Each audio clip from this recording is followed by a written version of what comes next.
এই আলভারেজকে নিয়েই কিন্তু আগামী বিশ্বকাপ বলেন, আর্জেন্টিনার কিংবা কোপা আমেরিকা বলেন, যেটাই বলেন তাকে নিয়ে চিন্তা ভাবনা করতে হবে। বাট এই ম্যাচ আগ পর্যন্ত তার যে পারফরমেন্স, আমি আসলে হতাশ ছিলাম। আর্জেন্টিনার ম্যাচের কথা যদি বলি, ধরেন আজকে আর্জেন্টিনা মোটামুটি সুইজারল্যান্ড ঘাম ঝরে ফেলছেই বলা যায়। সেই জায়গায় ধরেন আজকে মেসিকে অনেকটা নিষ্প্রভই মনে হয়েছে। সে জায়গায় আলভারেজ যে স্টার্টটা করলো সেটা দলকে অনেকটাই স্বস্তি এনে দিয়েছে যে লাস্ট কয়েক ম্যাচে আলভারেজ আসলে ওই ধরনের ইফেকশন তৈরি করতে পারছিলেন না, কিন্তু আজকে মনে হচ্ছিল যে আলভারেজ অন ফর্ম। সে তার অ্যাটলেটিকো মাদ্রিদের ফর্মটাই হচ্ছে গিয়ে এখানে আবার শো করার একটা সুযোগ পেয়েছে, যদিও গত ম্যাচেও তিনি স্টার্ট করেছিলেন। যদি এই জায়গায় আপনি চেঞ্জিংয়ের কথা বললেন, এখানেও কি আসলে মানে সুইজারল্যান্ডের সঙ্গে সুইজারল্যান্ড দুর্দান্ত ফুটবল খেলেছে এবং আজকে যদি কৃতিত্ব দিতে হয় তাহলে এমিলিয়ানো মার্টিনেসকে দিতেই হবে, কারণ তিনি সুইজারল্যান্ডের অ্যাটাকিং থার্ডের থেকে অনেকগুলো বল কিন্তু ডিফ্লেক্ট না হয়ে একদম সরাসরি হচ্ছে গিয়ে বাড়ে গেছে এবং এটা প্রতিটাই হচ্ছে গিয়ে পসিবল গোল। এই পসিবল গোলের জায়গায় কিন্তু সুইজারল্যান্ডকে এই ম্যাচে এগিয়ে রাখতেই হচ্ছে। But in a sense experience এবং হচ্ছে গিয়ে ম্যাচ টেম্পারমেন্টের জায়গায় যে দল এগিয়ে থাকবে তারাই শেষ পর্যন্ত ম্যাচটা বের করে।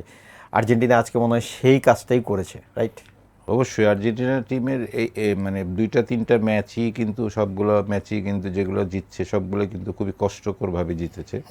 মানে দেখা গেছে প্রতিটা ম্যাচেই, লাস্ট ম্যাচে যদি আপনি ধরেন 2 গোল পিছিয়ে থেকে 18 মিনিটে 3টা গোল, মানে এইখানে যে কত ঘাম ঝরাইতে মিশরের সাথে কত ঘাম ঝরাইতে হয়েছে, মানে এটা একটা প্লেয়ারের জন্য আবার 2 দিন পরেই আবার খেলা খুবই টাফ। মানে ওই টিমটা এত বেশি প্রেশার গেছে, যার কারণে এখানে আজকের ম্যাচটাও কিন্তু সেরকমভাবে তার আর্জেন্টিনার টিম হিসেবে খেলতে পারে নাই।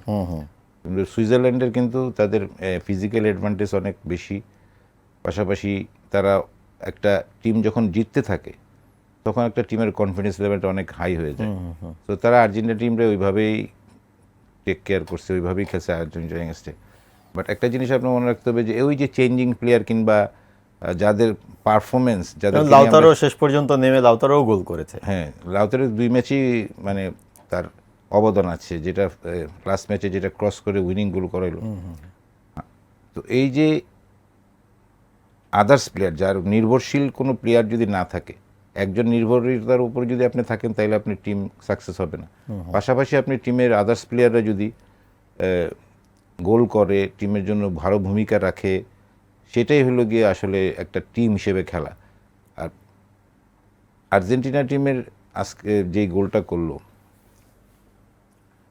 মার্ভালেস গোল, মানে বাংলাদেশ আলভারেজের গোলটা, এই আলভারেজকে নিয়েই কিন্তু আগামী বিশ্বকাপ বলেন, আর্জেন্টিনার কিংবা কোপা আমেরিকা বলেন, যেটাই বলেন তাকে নিয়ে চিন্তা ভাবনা করতে হবে। বাট এই ম্যাচ আগ পর্যন্ত তার যে পারফরমেন্স, আমি আসলে হতাশ ছিলাম। বাট সে যে আর্জেন্টিনা টিমকে আগামীতে আরও টেনে নিয়ে যাবে তার এই গোলের প্রমাণ।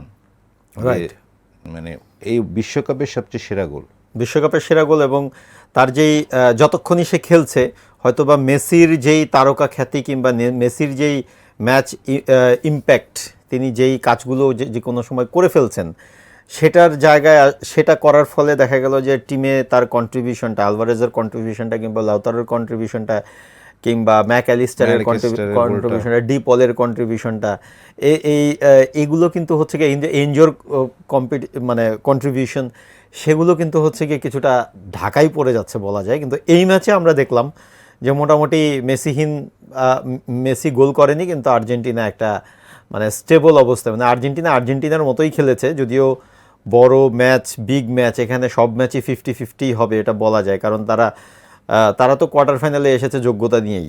যদি আমি সুইজারল্যান্ডের কথা বলি, তারা দুর্দান্ত ফুটবল খেলেই এখন পর্যন্ত এখানে এসেছে, তার মানে তাদেরকে ছোট করে দেখার কিছু নেই। মিশরেও কিন্তু দুর্দান্ত ফুটবল খেলেছে সেদিন, মিশরকেও ছোট করে দেখার কিছু নেই। তা আর্জেন্টিনা দলের স্ট্রেংথটাই এই জায়গায় আমার কাছে মনে হয় যে ওরা একদম লাস্ট মুমেন্টে ওই ডেপথ এবং ওই ইম্প্যাক্ট টেম্পারমেন্টটা তারা ধরে রেখে ম্যাচটা ফিনিশ করতে পারে। আজকে যদি এক্সট্রা টাইমে কথা ধরেন, প্রথম মিনিটে যেই টেম্পারমেন্টে তারা খেলেছিল, ফ্রেশ লেগ নামানোর পরে সেই টেম্পারমেন্ট ধরে রেখেছে সুইজারল্যান্ডও, কিন্তু 10 জনের দলে পরিণত হওয়ার পরে সুইজারল্যান্ড ওই জায়গাগুলো গ্যাপটার ফিল আপ করতে পারেনি, যে সুযোগটা হচ্ছে কি শেষ পর্যন্ত নিয়েছে। একটু ওই ফাউলটা নিয়ে কথা হচ্ছে যেই ফাউলটা নিয়ে কথা হচ্ছে, এটা নতুন নিয়মে এটা ফাউল। এখানেও একটা প্রশ্ন অনেকে জুড়ে দিচ্ছে যে আসলে সে কি বলের মানে নিজের বডি কন্ট্রোলটা লুজ করেছিল কিনা, কারণ সে ছিল যিনি ফাউল করেছেন তার উল্টো দিকে তাকিয়ে, তার মানে তার বোঝার কথা না যে হচ্ছে সে তাকে ফাউল করবে কি, এবং অনেক গ্যাপে ছিল।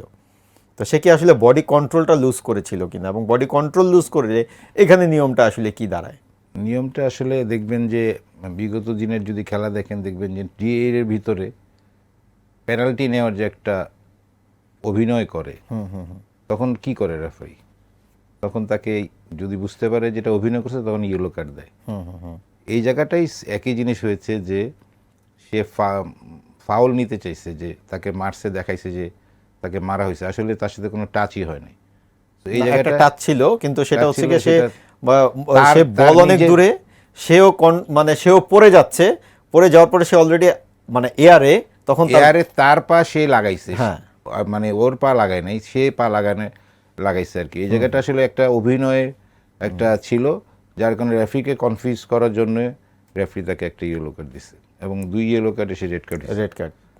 এটা নিয়ে সুইজারল্যান্ডের আলোচনা হবে। ইয়ারেও অনেক আলোচনা হবে। এবারের ওয়ার্ল্ড কাপে আসলে রেফারি নিয়ে অনেক ধরনের আলোচনা হওয়ার সুযোগ আছে নাকি? তারপরেও কম, আপনি যদি ভিএআর যদি না আসতো, আমার মনে হয় যে সারা জীবন ওই রেফারি লাইসম্যানকে গালাগালি করতো আগে, মানে ভিএআর আসার আগ পর্যন্ত কিন্তু সবসময় লাইসম্যানকে গালাগালি করা হয়েছে যে লাইসম্যান অফসাইড ধরতে পারে নাই, এটা অফসাইড ছিল, মানে এক একজনের এক এক মন্তব্য ছিল। কিন্তু এই জায়গাটা কিন্তু ক্লিয়ার যে ভিএআর এর আপনি কিন্তু প্রতিটা, কখন আপনি দেখবেন যে ভিএআর যে 2 নম্বরই করতেছে, যেটা হলো কি যদি কোনো ইনসিডেন্ট হয় মাঠে, ওটা যদি সেকেন্ড টাইম না দেখায় তাহলে বুঝবেন যে এটা আপনি অ্যাভয়েড করে চলে গেছে। বাট প্রতিটা জিনিসই আপনার ঘটনা ঘটলেই একবার হইলেও আপনার ভিআরটা দেখায়, যাতে মানুষ ক্লিয়ার হইতে পারে যে এটা।